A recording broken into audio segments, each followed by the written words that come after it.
Durante o século XVII, um médico chamado Johannes Hofer combinou as palavras gregas nostos e algos para descrever o intenso desejo de uma pessoa de voltar para casa. Ir pra casa. Nostalgia, o termo que surge dessa combinação de palavras, inicialmente era considerada uma entidade clínica. Algo que, em tese, deveria ser objeto de estudo de médicos, de profissionais da saúde ou da clínica da Dona Helena se ela tivesse tempo de trabalhar. Eu vou ter que sair e não sei a que horas eu volto. Mas Helena, hoje tem cliente remarcado 2 vezes. Paciência. Essa premissa foi aceita como verdade durante todo o século XVIII na Europa, quando esse termo, nostalgia, passou a descrever primeiro um suposto apego excessivo de uma pessoa à sua terra natal ou a lugares distantes, e mais tarde a tempos longínquos, memórias e ao passado de uma forma geral. Antigamente é que era bom. Hoje a gente sabe que nostalgia não é uma doença. Eu acho. Mas talvez ela seja um sintoma. Há quem diga que quando o tempo presente oferece poucas perspectivas de futuro, a gente tende a voltar a nossa imaginação pro passado, a romantizar o passado, a distorcer as lembranças do passado e até mesmo desejar intensamente que o passado volte. Nostalgia não é uma doença, no sentido literal e individual da palavra. Mas será que ela tá no campo da aflição social? Olá, meu nome é Thiago e neste canal a gente fala sobre cultura pop e os tempos de outrora. Da época que você não tinha dinheiro pra fazer skincare, que você precisava dar satisfação pros seus pais e que não existia criador de conteúdo. A gente aceita as vitórias que tem, né? No vídeo de hoje eu queria conversar um pouquinho sobre nostalgia. Um tema que vem sendo bastante pertinente na cultura pop dos últimos 10 anos, 20 anos, 50 anos, 300 bilhões de anos. Parece que toda a história do cinema e da cultura pop está e sempre esteve impregnada de queria ter vivido naquela época. Esse assunto pra mim vem numa boa hora, quer dizer, numa hora pertinente, porque já tem um tempo que eu comecei a ler esse livro aqui, que eu tô gostando muito, chama Fantasmas da Minha Vida, do Mark Fisher, um livro que já se tornou um dos meus preferidos, eu recomendo bastante que todo mundo leia, e ele foi claramente escrito num contexto de melancolia. O Mark Fisher, o autor, ele sofria de depressão e alguns anos atrás, infelizmente, ele tirou a própria vida em decorrência dessa depressão. Nessa obra aqui, que é bastante intimista e cheia de insights sobre sociedade, sobre cultura, ele parte dessa perspectiva da cultura pop para argumentar que a gente é assombrado por vários futuros que nunca aconteceram. Eu vou citar alguns trechos desse livro no decorrer desse vídeo, mas para não perder o costume, eu também trouxe vários filmes que vão ilustrar essa conversa. Filmes nostálgicos, filmes excelentes, filmes que estão disponíveis no catálogo do Telecine. E o Telecine, você sabe, né? É a melhor plataforma para desbravar o cinema do mundo inteiro. O acervo é tão diverso, tem tantos filmes de diferentes épocas, que é possível desfrutar todo tipo de sabor de nostalgia. Nostalgia conforto, nostalgia desconforto, nostalgia infância, nostalgia esquisita e nostalgia saudade de algo que eu vivi e evitei viver. Para vivenciar todo esse espectro de emoções, é só acessar a plataforma através do Globoplay ou da sua TV por assinatura. E eu já deixei aquele lindo link aqui na descrição do vídeo para facilitar pro seu lado. Agora vamos pros filmes? A trilogia De Volta para o Futuro foi lançada durante a segunda metade da década de 1980 e o segundo filme, lançado em 89, se passa nos anos de 1985 e 2015. É um daqueles filmes que marcaram uma época, que fizeram bastante sucesso e que a gente acaba revisitando de uma forma ou de outra, seja literalmente assistindo de novo ou referenciando numa mesa de bar quando você lembra que até hoje não existem skates voadores. Você provavelmente conhece muito bem a história, principalmente se você tiver a minha idade, mas não custa nada relembrar. Esses 3 filmes narram as aventuras de um cientista, a sua máquina do tempo e um Twink. E especificamente na trama do segundo filme, o Dr. Emmett Brown leva o seu amigo Marty McFly para visitar o futuro e salvar a sua própria família no longínquo ano de 2015. The future. E veja só, eu acho que toda história de viagem no tempo envolve uma certa dose de anacronismo. O primeiro De Volta para o Futuro envolve uma viagem para o passado, onde os protagonistas visitam a década de 1950. Ou melhor, a visão que pessoas dos anos 80 nos Estados Unidos tinham sobre os anos 50, pois, até onde se sabe, ninguém consegue literalmente viajar no tempo. Já a segunda parte da trilogia demandou que a equipe criativa do filme imaginasse como seria o ano de 2015. Surpreendentemente, ninguém previu a existência de Taylor Swift, ninguém previu o lançamento do clipe de Bang ou a paródia da Kéfera desse mesmo clipe. enfim, terríveis tragédias que aconteceram em 2015. No lugar disso, De Volta para o Futuro traz uma visão otimista, satírica de um futuro onde skates voadores, projeções 3D e roupas ajustáveis são parte do cotidiano da vida humana. E embora a ideia de um futuro promissor, onde a tecnologia evolui de acordo com as necessidades humanas, não tenha sido inaugurada por esses filmes, não dá pra negar que eles moldaram as nossas expectativas sobre o que estaria por vir no futuro da humanidade. Pelo menos dentro de um recorte geracional. Talvez alguns outros recortes também. E aí, quando a gente compara o futuro imaginado pelo passado com o que de fato chegou, parece meio frustrante. Meio frustrante? Bastante frustrante. Desesperadamente frustrante. Não é só uma nostalgia de uma forma de ver o mundo, ou de imaginar possibilidades de futuro, mas existe também a sensação de luto por um futuro perdido. Nas palavras do Mark Fisher, enquanto a cultura experimental do século XX foi dominada por um delírio de recombinações, o que fez parecer que a novidade estava sempre disponível, o século XXI é oprimido por uma esmagadora sensação de finitude e exaustão. Não parece o futuro. Ou, alternativamente, parece que o século XXI não começou ainda. Continuamos presos ao século XX. Você também sente que o futuro nunca chegou? Porque se a gente tomar a cultura pop como parâmetro, talvez isso seja verdade. Ao que tudo indica, 2024 vai ser o primeiro ano da história em que as 10 maiores bilheterias do ano são sequências. Tudo vai depender, na verdade, do desempenho de Wicked, que não é uma sequência, mas é uma adaptação de uma peça de 2003, adaptada de um livro de 1995, que é meio que um spin-off do Mágico de Oz, um filme lançado em 1935, baseado no livro de 1900. Isso não é exatamente ruim, eu acho. Não é bem essa a questão. Como eu disse, nostalgia não é uma doença, mas talvez seja um sintoma. E isso não tá restrito a Hollywood. O cinema brasileiro também vive, à sua maneira, uma onda de nostalgia. O Claudinho me ensinou que a vida é assim. A cinebiografia do Claudinho Bochecha foi lançada em 2023, com direção do Eduardo Albergaria, e traz Juan Paiva e Lucas Penteado como a dupla principal. O próprio título do filme já é nostálgico e presta homenagem a uma música deles que fez muito sucesso a partir de 1996. O filme se passa meio nessa época, entre o final dos anos 90 e o começo dos anos 2000, um momento histórico que vem sendo referenciado o tempo todo na cultura pop de hoje em dia, tanto em Hollywood como no Brasil. E por conta dessas datas, as figuras do Claudinho e do Bochecha marcaram a infância e a adolescência de muita gente. Não só pelas datas, mas pelo talento deles também, pelo sucesso que eles fizeram e tudo mais. É fácil de imaginar que um filme como esse, que surge nesse contexto, que conta uma história real, que é parte da juventude de muita gente, embarcasse acriticamente no resgate a um passado romantizado. Mas não é bem isso que acontece. Pelo menos não durante o filme inteiro. Na real, não era só meu pai que tinha raiva.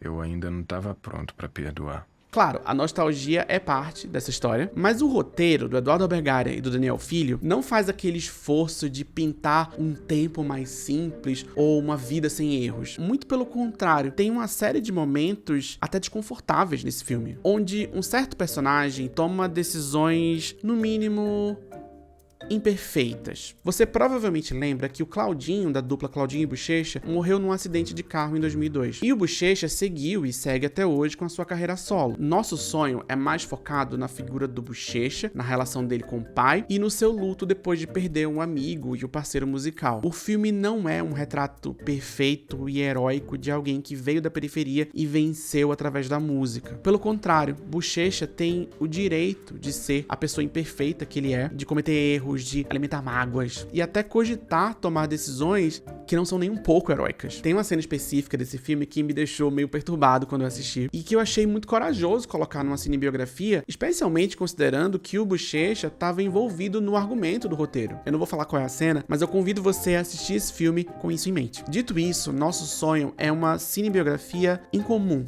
na minha opinião. Principalmente quando a gente compara com Hollywood e a sua predileção por figuras heróicas que só podem ser complicadas até certo ponto. Não dá pra negar que cinebiografias tendem a ser bastante rentáveis, principalmente quando elas envolvem essas figuras que já são bastante conhecidas. Cinebiografia é uma garantia de sucesso porque, em grande parte, ela tá inserida nesse contexto da nostalgia, nesse contexto de resgate ao passado. Por quê? Bom, em Fantasmas da Minha Vida, o Mark Fisher faz um breve apanhado histórico de como a nostalgia se tornou um caminho seguro de sucesso de bilheteria. Depois da Segunda Guerra Mundial, a Europa viveu o que se chama de estado de bem-estar social. E uma das características fortes desse momento político eram as bolsas e os incentivos ao ensino superior. Artistas podiam ir para a faculdade, experimentar diferentes técnicas, diferentes linguagens, beijar diferentes bocas. E durante a década de 60 até a década de 80, esses ambientes universitários europeus se tornaram propícios para experimentações artísticas. artísticas. Mas não é só isso. No contexto do Reino Unido, especificamente, existiam rádios e TVs públicas que, por serem públicas, por serem financiadas por um orçamento público, por disporem de um bom orçamento público, não precisavam produzir numa lógica puramente mercadológica para se manter funcionando. Inclusive, na faculdade de rádio e TV, que foi o que eu fiz, a gente costuma estudar esse período da TV britânica para buscar referência, porque é dessa época, desse contexto, que surgem alguns dos formatos e experimentações mais interessantes da televisão. Mas aí, o que aconteceu com tudo isso? O legado da Margaret Thatcher como primeira-ministra do Reino Unido é não só o sucateamento de serviços públicos, mas o discurso, a racionalização desse sucateamento e o constante ataque discursivo que ela promovia a qualquer tipo de aparato social. Nas palavras de Mark Fisher, o subsequente ataque ideológico e prático aos serviços públicos significou a circunscrição de um dos espaços no qual os artistas poderiam estar protegidos da pressão para produzir algo que fosse imediatamente bem-sucedido. À medida que o serviço público de radiodifusão tornou-se mercantilizado, houve uma tendência crescente de criar produções culturais que se assemelhavam ao que já fazia sucesso. Então não é que as pessoas só querem assistir, só querem consumir o que elas já conhecem. É que quando as pressões de mercado se tornam os parâmetros absolutos, é só isso que sobra. Para que novas artes, novas linguagens, novas expressões culturais sejam construídas, é necessário trabalho humano. Acho que você sabe disso. Mas o que significa trabalho humano no contexto de uma arte verdadeiramente construtiva, verdadeiramente inovadora, diferente? Significa tempo, pesquisa, referências, bibliografia, bibliotecas, cinematecas, museus, escolas e universidades públicas, ambientes e contextos que proporcionem a diferentes grupos, diferentes comunidades, diferentes pessoas, diferentes indivíduos, o acesso e as oportunidades para que todas elas produzam arte fora de uma lógica mercadológica, ou pelo menos não só na lógica mercadológica. E esses artistas, escritores, fotógrafos, atores, artistas plásticos, dançarinos, essa galera precisa estar viva, bem alimentada, com seus direitos básicos garantidos. Não só os artistas, óbvio, mas a gente tá falando de arte aqui. Então não é meramente uma questão de antigamente era melhor. Existem questões materiais agindo. Mas será que antigamente era melhor? Melhor pra quem? Watch me for the changes and try and keep up, okay? No primeiro De Volta para o Futuro, a dupla de viajantes no tempo sai do ano de 1985 para visitar a década de 50. Essa escolha narrativa não acontece à toa. Esse retorno era parte de uma onda nostálgica nos Estados Unidos, um movimento que romantiza os anos 50 como uma época de ouro. The world is fantastic.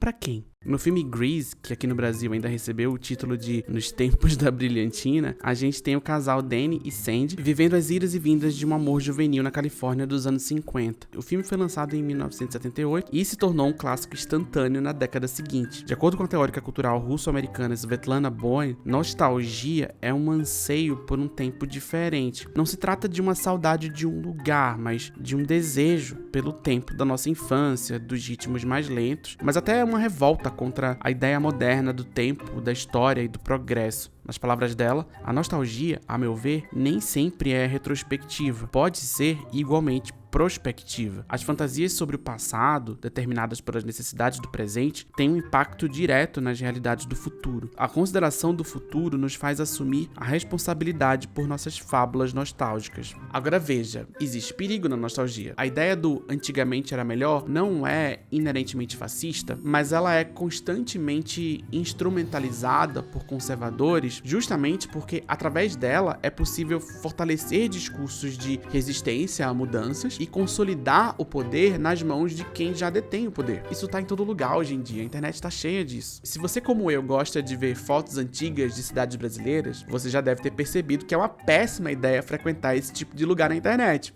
Por quê? Porque uma hora, sei lá, você tá vendo uma foto bonita de uma praça e pensando, Poxa, que bacana, como era diferente a cidade 70 anos atrás. e no minuto seguinte você se depara com Antigamente que era bom, não tinha morador de rua, não tinha mendigo, não tinha prostituta, não tinha gente preta.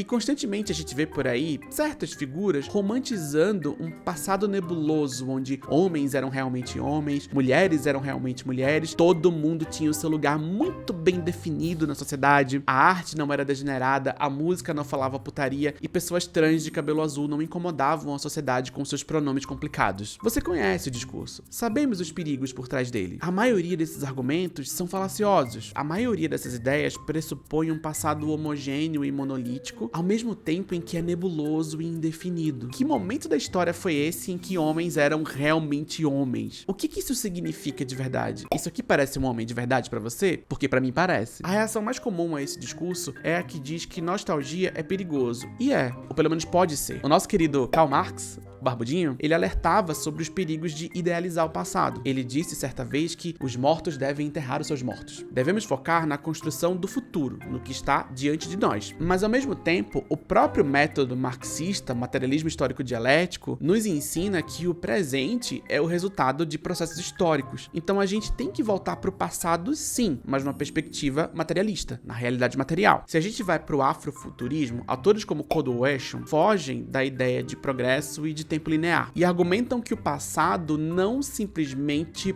morreu. Numa perspectiva afrofuturista, a população negra vive o passado diariamente na pele. As condições materiais do hoje, as dores do hoje, são resultados de feridas do passado. Então vive-se esse passado simultaneamente com o presente enquanto se constrói o futuro. É uma espiral. A nostalgia, nesse caso, não é meramente uma volta para um tempo idealizado, mas sim um ato político. Então eu tendo a não estigmatizar totalmente a nostalgia, mas a entender ela como uma ferramenta, ou como várias ferramentas. Um veículo que pode acessar diferentes ideias, algumas mais interessantes do que outras. Mas ao mesmo tempo, eu sinto que tem algo a mais sobre nostalgia que é específico da contemporaneidade. The number one video in the world right now. No money. Do your thing, girl. Frequentemente, as artes vivem ondas de nostalgia que olham para 20 e 30 anos atrás. Hoje, a gente costuma olhar com certo carinho pro início da década de 2000 e com menos carinho para coisas tipo cintura baixa e culto à magreza extrema. De um bom tempo para cá, é possível enxergar uma eterna volta aos anos 1980. Mas, consistentemente, os anos 80 têm se repetido nos ciclos de nostalgia nos últimos 10 ou 15 anos. Talvez isso aconteça porque essa foi a última era de entretenimento pra internet, a última era analógica, não sei. A gente assiste filmes como ET e pensa, nossa, que lindo passado. Mas que passado é esse? Eu não vivi essa infância. Tudo bem, não tinha uma alienígena dentro da minha casa, mas eu tô falando dessa imagem, desse subúrbio americano que povoa o nosso imaginário e que tá muito presente na forma como a gente imagina os anos 80. Mas eu não vivi nos Estados Unidos nos anos 80 e nos anos 90. Eu não vivi essa infância. Minha infância foi em outro lugar, com outras pessoas, em outras ruas. Do que exatamente a gente tá lembrando quando a gente lembra dos anos 80?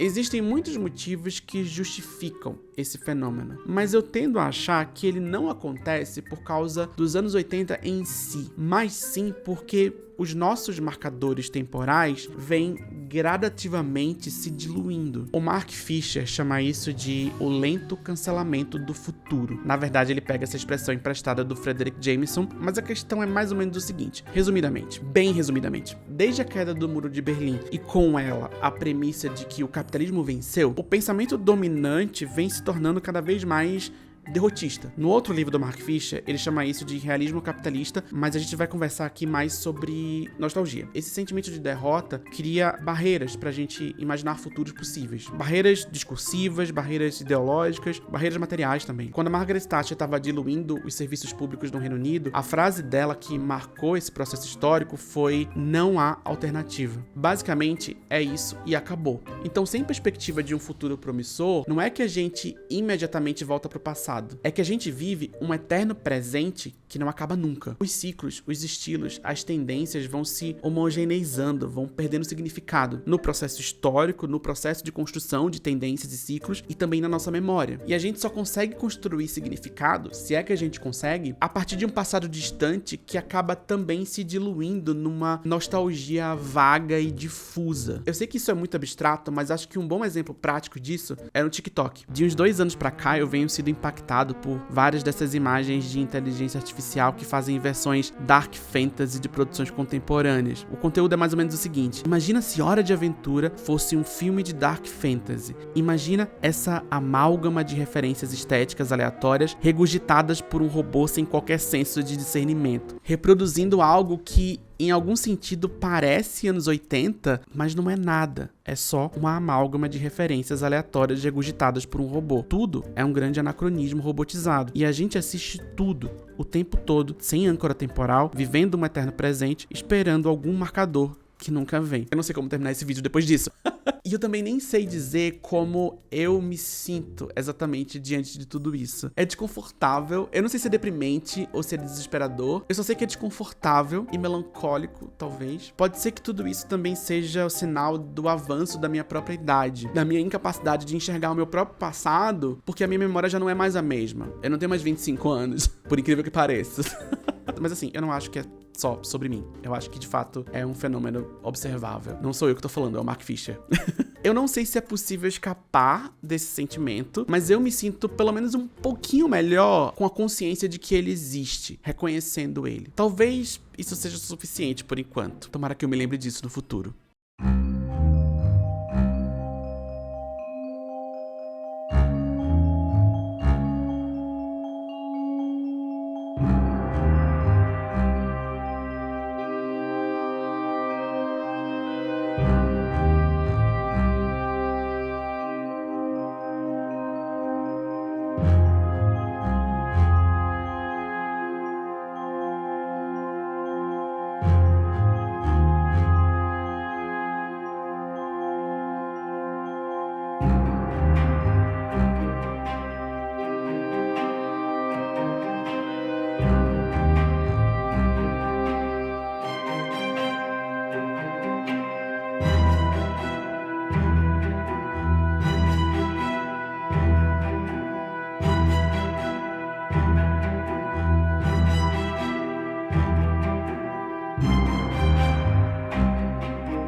Olá! Deixa eu beber uma água aqui.